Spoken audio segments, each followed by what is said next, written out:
Hello friends, welcome back to our channel. Hard work versus smart work. విజయం సాధించాలంటే ఒక పనిని తెలివిగా ఎలా నిర్వహించాలో తెలుసుకోవాలి. ఒక పనిని పూర్తి చేయడానికి హార్డ్ వర్క్ కూడా ముఖ్యం. జీవితంలో విజయం సాధించడానికి స్మార్ట్ వర్క్ మరియు హార్డ్ వర్క్ రెండు ముఖ్యమైనవే. ఒక పనిని సరైన మార్గంలో నిర్వహించడానికి స్మార్ట్ వర్క్ మాకు సహాయపడుతుంది. ఫలితాలు గుర్తించదగిన విధంగా ఒక పనిని నిర్వహించడానికి హార్డ్ వర్క్ మాకు సహాయపడుతుంది. విజయం కోసం పనిచేయడానికి ముందు చాలా ప్రణాళిక అవసరం. ఒక పనిని నిర్వహించడానికి సరైన మార్గాన్ని నిర్ణయించడం అనివార్యం.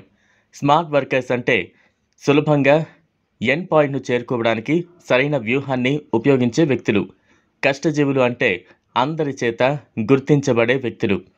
వాస్తవానికి ఏ రంగంలోనైనా ప్రజాదరణ పొందాలంటే స్మార్ట్ వర్క్ మరియు హార్డ్ వర్క్ రెండు ముఖ్యమైనవే. తెలివిగా నిరూపించుకున్న ఏ వ్యక్తి అయినా తన కెరీర్ను ప్రారంభించి ఉంటాడు. ప్రారంభంలో కష్టపడి పనిచేయడం వల్ల పరీక్షలలో ప్రదర్శన ఇచ్చాడు. నిజానికి కష్టపడి పనిచేయడం వల్ల విజయాన్ని రుచి చూడాలనే ఉత్సుకత ప్రజలకు మరింత పెరుగుతుంది. స్మార్ట్ వర్క్ విజయానికి దారితీస్తుందా లేదా కష్టపడి విజయానికి దారితీస్తుందా అని చాలా చోట్ల ప్రజలు చర్చించుకోవడం మనం చూస్తూనే ఉంటాం. ఇది సరైన అంశం. దీనికి అంతర్దృష్టి అవసరం. ఎందుకంటే వ్యక్తులు విధులను నిర్వర్తించే విధానంపై గందరగోళానికి గురవుతారు. వర్క్ ఒక వ్యక్తికి ఒక పనిని సమర్థవంతంగా పూర్తి చేయడంలో సహాయపడుతుంది.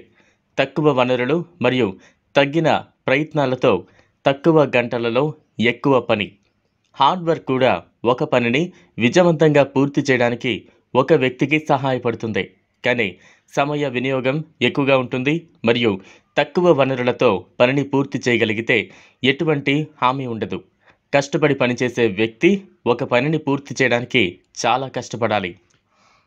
సంక్షిప్తంగా హార్డ్ వర్క్తో మనం ఒక పనిని విజయవంతంగా పూర్తి చేయొచ్చు. కానీ ప్రజల్లో పేరు ప్రఖ్యాతులు సంపాదించడానికి మరియు గుర్తింపు పొందడానికి స్మార్ట్ వర్క్ చాలా ముఖ్యమైనది. స్మార్ట్ వర్కర్లు తమ పనులను ప్రాధాన్యత ఇస్తారు. ముందుగా అత్యంత ముఖ్యమైన వాటిని పూర్తి చేస్తారు మరియు మిగిలిన వాటిని తర్వాత పూర్తి చేస్తారు. వారి పనిని సులభతరం చేస్తుంది, ఎందుకంటే వారు ప్రాధాన్యతను బట్టి పరిష్కారం వైపు పని చేయవచ్చు. స్మార్ట్ వర్క్ టాస్క్ చేయడానికి ముందు కూడా ఎంత సమయం తీసుకుంటుందో అర్థం చేసుకోవడానికి మిమ్మల్ని అనుమతిస్తుంది. ఏం చేయాలనే దానిపై ఒక ప్రణాళికతో స్మార్ట్ వర్కర్లు త్వరలో విజయ ధృవానికి చేరుకుంటారు. ఒక రకంగా చెప్పాలంటే తెలివిగా కష్టపడి పనిచేసే మనకు అప్పగించిన ఏ పనిలోనైనా విజయం సాధించవచ్చు. కాబట్టి అది పాఠశాల, కళాశాల లేదా ఉద్యోగం కావచ్చు.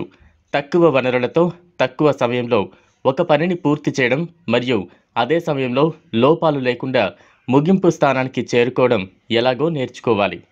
స్మార్ట్ వర్క్ మరియు హార్డ్ వర్క్లను సరైన సమయంలో, సరైన రీతిలో, సరైన ప్రదేశాల్లో వర్తింపజేయడానికి మన interpersonal skills, communication skills, time management skills మరియు మరెన్నో నైపుణ్యాలను నిరంతరం మెరుగుపరుచుకోవాలి. చూసారు కదా ఫ్రెండ్స్, ఇది వాళ్ళ వీడియో. ఈ వీడియో కనుక మీకు నచ్చినట్లయితే లైక్ చేయండి, షేర్ చేయండి, ఛానల్ను సబ్స్క్రైబ్ చేసుకోండి. Thanks for watching.